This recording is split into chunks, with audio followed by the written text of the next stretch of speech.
Okay. Good morning. It's Wednesday, September 5th. Which one was it, please? 2012, I believe, unless I overslept. You're right on time. And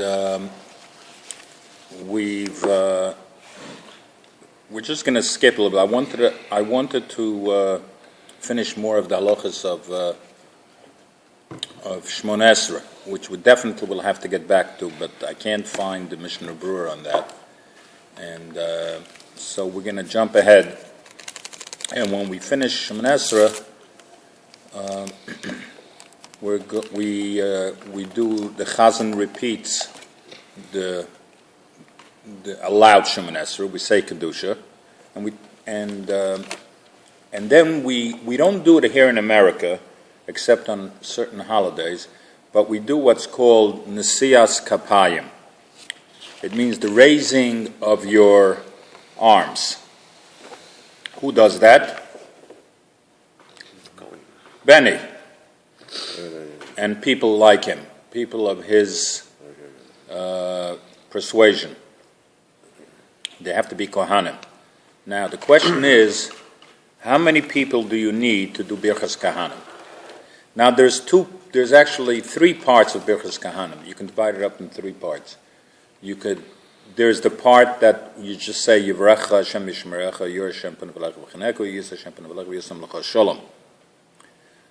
Three parts. That is part of the Shemona Esrei for the person who repeats the Krishma, the Chazan, the Shlich Tzibur. There's also the part where when you're actually going to do what we call, when we duchen, that's the Yiddish word for it, when the Kohanim actually go up, they cover themselves with the talis, and they raise up their hands, and they put their fingers in a certain way. Growing up, we always said that you can tell if somebody's a Kohen if he could make his hands like this. Let me see you, Benny, do it. So it's probably easier for him than me. I remember growing up that a lot of people couldn't really do it. It's like a strain. I'm a false Kohen. Do you feel a strain when you do it, or it's natural? No strain.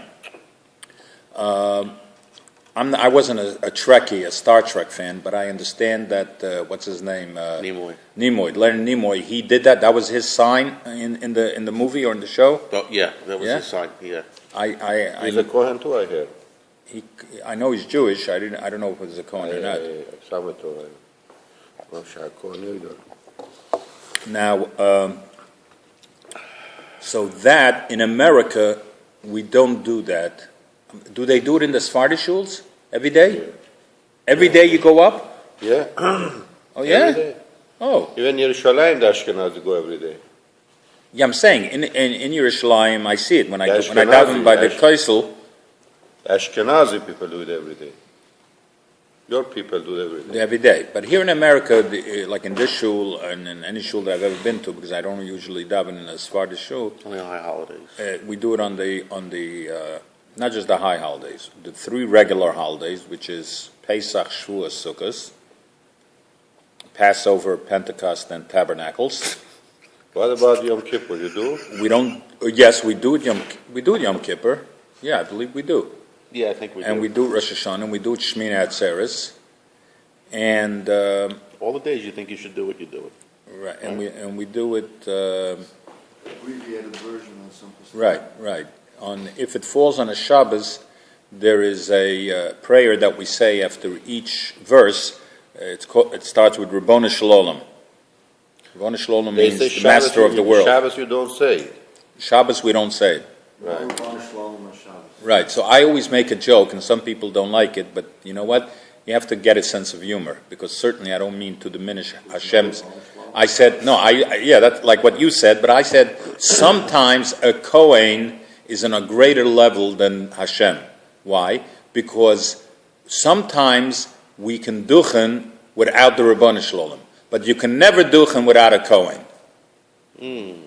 So that's a thing that I like to say. It's sort of cute, because if you don't have a Kohen, you can't duchen.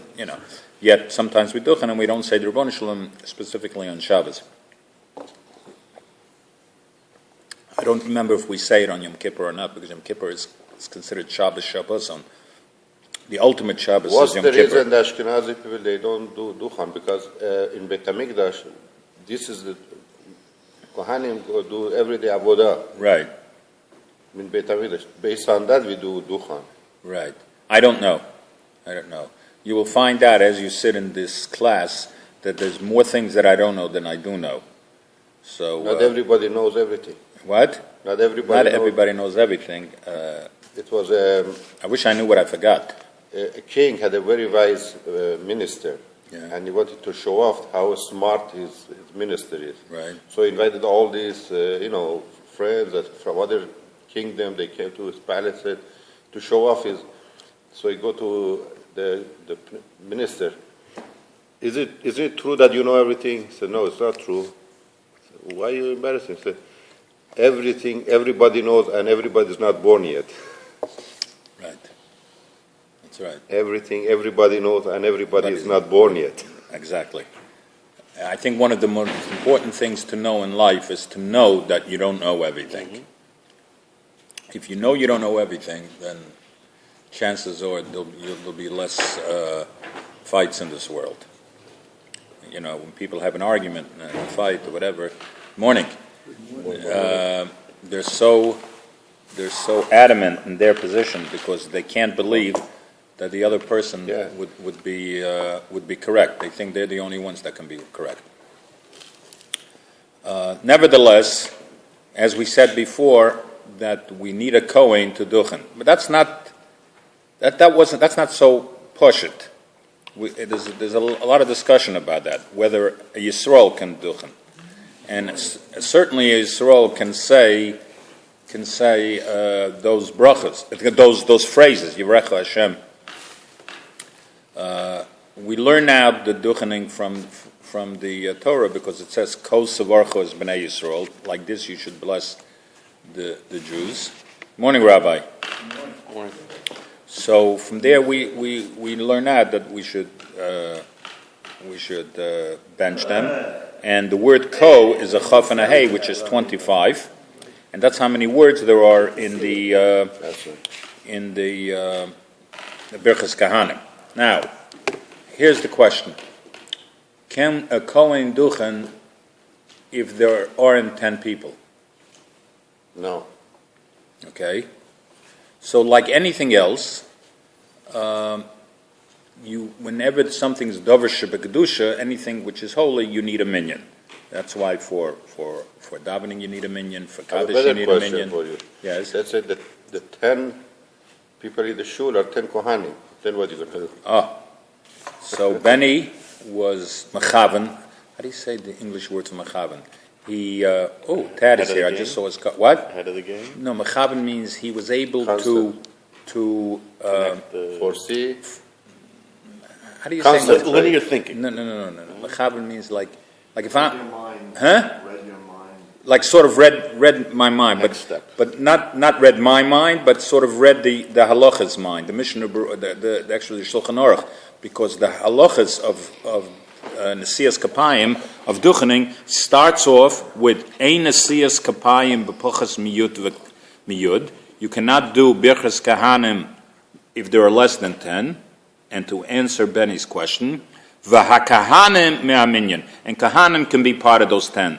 So not only can Kohanim be counted, but if there are 9 regular people and there's one Kohen up there, he's part of the 10. Even though he's making the bracha, he could count himself into that 10. No, the question was, What? let's say that 10 people that is in the minyan, that all the 10 people are kohanim. That's what I see. Okay, so Benny's asking another question. Benny's now asking, good morning, Tad. Good morning. How's Liz? She's better. I'm still very concerned because I don't know the. I'm concerned because I called you 10 times You don't yesterday. answer. 10 times. I know. I couldn't answer. But the you phone. could send me You a have no text or idea. something because everybody's concerned, and You have we no idea all wanted to know. what I was going through. I mean, it was very difficult because she either passed out and hit her head. She's either suffering from exhaustion or something. Where she fell down? Outside of her house on the street. When was it? What time was This it? was Sunday night. I called I sent her home because she didn't look right to me, and she was supposed to call me when she She got got there. bruises or something? She's gotta go to the doctor. Okay, so let's, I don't mean to interrupt, Yeah, but go we on, just have go a few minutes left. go on. So we're certainly interested, and we're very concerned, especially when I couldn't get through. I called the store, I called the house, I Yeah. called your cell phone, I even called the Roma. You know what, we have to make special praying for her. What? Maybe we can special Mishabara. Of course we're going to do a Mishabeh. We can always do Mishabeh. She won't. I wanted to take her to the hospital. She wouldn't go, and Yeah. I wanted to take her to the doctor. So Okay, she didn't want to go. So Benny was asking the question: what if they're only Cohanim? Do they go up there and do the Berchas Cohanim? And I don't think so, because who are they blessing? So they cancel each other out then. Yeah, I don't know. We'll have to think about it. It's an excellent question. Maybe There's actually a Mishnah in Brachas that talks about Ir Shekula Kohanim, a town that's only has Kohanim, and it talks about it. It probably talks when about it we over bless, there. we do blessing. I don't think we do blessing for the only people in the synagogue. We do. Right, but if there aren't 10 people, you can't. You could can't bless do it. people even though they are not there. Yes, we do. When we say So maybe when we say Kaddish, we say the Chol Beis Chol Asar V'Asar, in all the places they are, whether they're here or they're somewhere else. I think we they mention should do it. You think my we should do it? opinion. All right. My Well, you're the opinion. Kohen, and you're in charge. And since Mashiach will be coming there. imminently, and will be in Yerushalayim, and you'll have to do this. No, it makes sense, even though you're not there, but you still you do the blessing for. Now, there are certain things. I'm sure they're going to talk about it. Yeah, there are certain things that disqualify a Kohen from getting an aliyah, from getting not only the first aliyah, but getting any aliyah. I'm not going to get into it right now, but those things that disqualify a Kohen for getting an aliyah, those same things disqualify a Kohen To go to Ducha. to go to Ducha. Now, what about, good morning, what about, watch the wire, what about he doesn't want to go? The Kohen doesn't want to go. So it's a big avera. That's just only if there is no other Kohen? No, even if there is another Kohen, every Kohen has a positive commandment. It's one of the mitzvahs asay. It's one of the positive commandments. In fact, the halacha says that if you don't go, you violated 3 commandments. And I'm not sure what the 3 are, but it says. What's that? What if he steps out before they still have everything? Well, if he's stepping out to avoid to go, it's like avoiding any other mitzvah. It's not a nice thing to do. If he steps out so that somebody else can get an aliyah, that's something else, because we haven't done away with the mitzvah of laning. But Steps out, he doesn't have that commandment anymore. okay, maybe. Don't they raise a basic question? Why do we have to have an intermediary to bless it?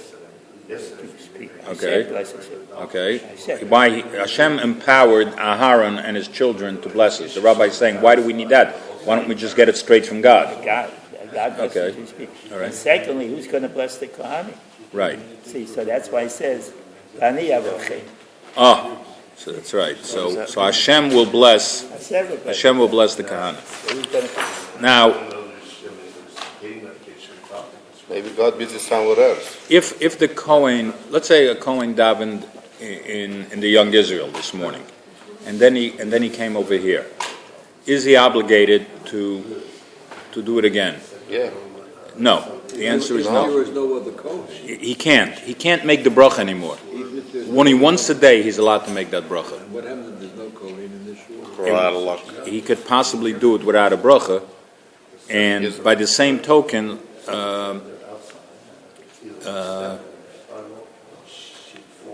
Mendy, you sure about that? Let's say you make kiddush in the shul, Shabbos, yeah, and you go home, even though you made the kiddush, you made the bracha. yeah. But kiddush is something else. But you can't make the bracha twice in the same day. Only once a day. That's the halacha.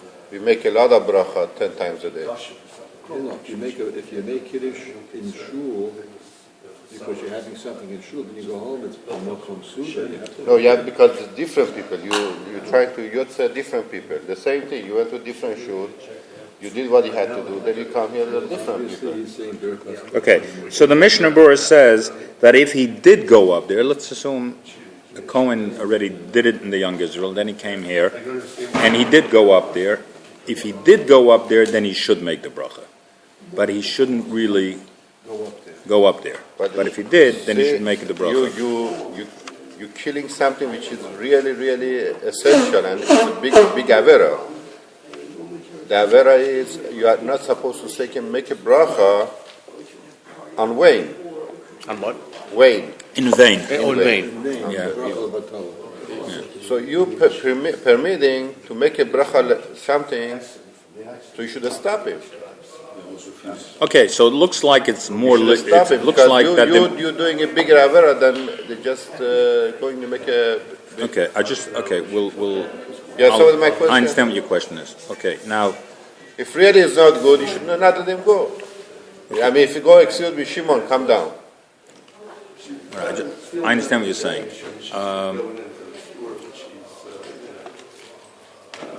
What do Cohanim do before they go up to Duchen? They wash their hands. Do they make a bracha or not? No. Why? Then he says, no, you don't make a bracha. Why? Do they make Ashik Shemazuna al Netelas Yadayim? But you did that in the morning. Because you did it in the morning already. So if you already did, if you washed Negelwasser, if you wash your hands in the morning and you made the bracha, you don't make another bracha. But if you didn't, or you did wash and you didn't make a bracha, or let's say you didn't sleep. If you didn't sleep, you may not necessarily have to wash your hands. Or if there was no water, you slept someplace where there was no water, you didn't make the bracha, then you should make it now. One other thing before we move on is, what's one other thing that a Kohen has to do before he goes up there? Very good. Ari says that a Kohen has to take his shoes off. Why do you have to take your shoes off? Because that's what the Cohanim in Why? Beit HaMikdash. But why? It's a holy place. The reason is that that your shoelaces may get untied, and you're going to be busy tying your shoes, and that's going to be an interference. So that's why some people say if you're wearing slip-ons or slippers, you don't have to take it off. But it's not universally accepted. Okay. By us in Iran.